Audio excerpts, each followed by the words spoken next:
Comedy Film Nerds Podcast.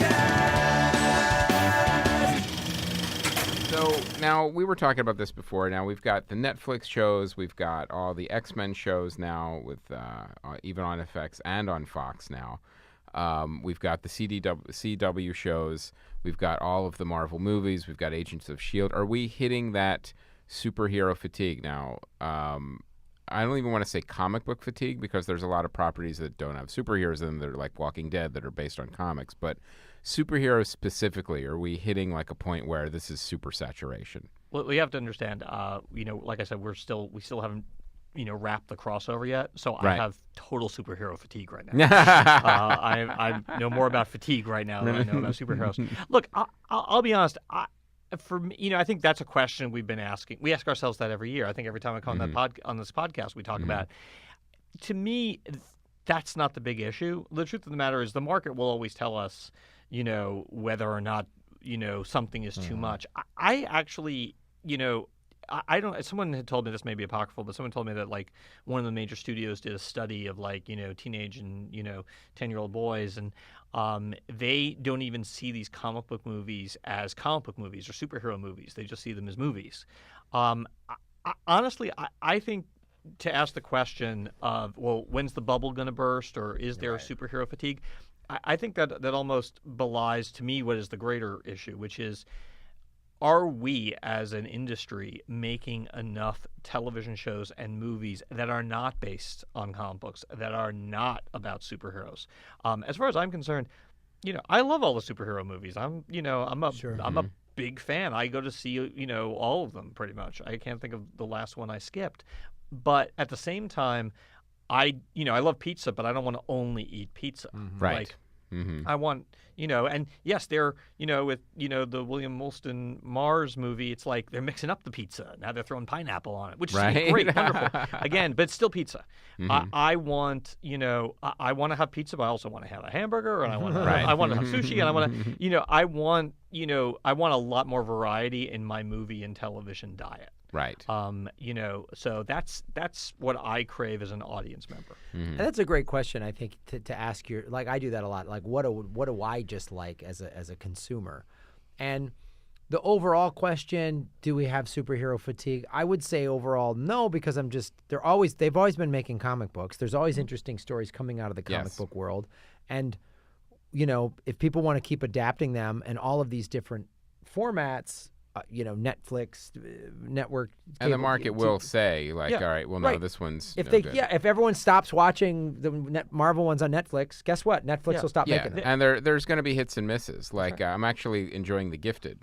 That's the new. I haven't seen The Gifted the new yet. mutant show that started on Fox. But what's interesting about it is, it's very different from Legion, where Legion is like an adult FX show, whereas The Gifted I can watch with my kids. Yeah. So, but it's still mutants in the Marvel universe, right? And Inhumans was a bit of a misfire, but they're not all going to be hits and misses. And what's going to happen, I think, is that they're going to be judged based on whether or not they're good shows or not whether or not they have superheroes in them.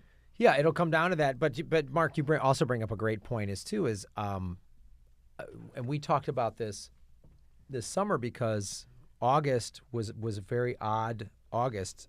As far as movies go, there was these gaps that didn't happen before. Giant movies were not released in August this year, and I don't remember in August of that I felt like it was like all of a sudden. I mean, this is a problem. Like, we're not making enough. Basically, it's not that we're making too many superhero movies. It's that we're not making enough movies. Right. I think the number of superhero movies that we've had for the last couple of summers has pretty much remained constant. We can now rely upon a movie from DC. We can rely upon, 2 movies from Marvel. And they've shifted. Some of them are in the fall now. Some of them are in the winter. But the number of movies really, I don't think, has fundamentally changed over the last, call it 3 years. What has changed is the number of movies that are not superhero movies. Those have declined sharply. A great point. And that's a huge problem. That's a huge problem. And, but to that point, shame on everyone who hasn't gone to see Blade Runner 2049. Shame on them. Because, and look, I recognize it's 3 hours long. You can have fewer screenings. It's a bigger time commitment that you're asking of the audience. But the truth of the matter is that if there are fewer movies being made and more superhero or more superhero movies being made, we as an audience only have ourselves to blame. I mean, the studios, they're not complicated creatures. They're make heat the seekers. stuff. They make the stuff that will sell tickets. Right. Period. That's it. Like, so if you want to see, more really intelligent, remarkably well done science fiction movies, for example, go see Blade Runner 2049. If you haven't seen it and you're complaining, I got no time for you. No, that's a good point. I think there's a lot of people. Well, we say before, vote with your dollar. Yeah, because I think people aren't spending the effort to find and then actually vote. The smaller movie. Right, yeah. Yes, please. The smaller movie, even though it's on a Tuesday, that no other country does it on a Tuesday. Yeah. It's a separate issue. Yes. And no online voting. Yeah. Yeah. They don't want you to vote in this country. Anyway. The show got so much more political. Yeah. we throw a couple of sides. Well, something happened last November. I Really? forget What which. Something happened. I forget, Yeah. but it sort of shifted all of our It's thinking. all right. Everything will be all right. Yeah, we'll be fine. Yeah. But I think that yes, the movie-going audience needs to go out. I do believe you're right. Like they need to support the smaller, the movie that isn't a Cape film. Yeah. That's well scripted. Like whenever, like I don't know, just off the top of my head, I'm thinking like Hell or High Water or something like Yeah. that, or Right. or Great movie. or any of the other, interesting films that have come out that even got some Oscar buzz. Even this Professor Marston film. Like, make sure you see that movie because it's not a superhero movie at all. I mean, it's tied to it, but it's really a written, well directed, well acted film. I will say this though, or let me ask this question: is there some culpability with the studios in the sense that when a smaller movie comes out, they don't get behind it as much? The marketing budgets are different. The marketing budgets are different, but at the same time, the smaller the production budget, the harder it is to justify more money on the marketing side. It's complicated. Unless it's Blair Witch. How much of that was like a huge marketing campaign? How much of that was just very well marketed? Well, that's actually a good question because it was very stealthily marketed in a unique way. But that's the thing. But then once it was a hit, then all of a sudden all this new marketing money just came pouring in, and then they made a sequel and bankrupted their own studio. Well, there you go. So they happy ending all around. yeah. It's tricky. It's like I said, studios are very simple creatures, but they're simple creatures operating in an incredibly complicated business. Right. And look, with all the content that's out there, superhero or not superhero, comic book or not comic book, there's a huge amount of content that's out there overall. Certainly television is, or non-feature is filling in the gaps for the fewer product, the decrease in amount of product that the film studios have been putting out. Certainly television has picked up that slack. There's a huge amount of clutter to sort through. Just to tell, you guys were debating whether or not, the William Marston movie debuted. Right. Right. A successful marketing campaign would have eliminated any doubt. True. You should know. And you guys are in the business. You guys are doing a podcast about this. If you guys don't know, here's the thing. If you guys don't know whether or not that movie came out, I can guarantee you that Joe America doesn't. Right. Has no idea about this and movie. that's a fundamental failure of marketing. Yep. That's an interesting point. Yeah, it's an for interesting sure. point, and I think it's the dilemma, and we've talked about this on the show too.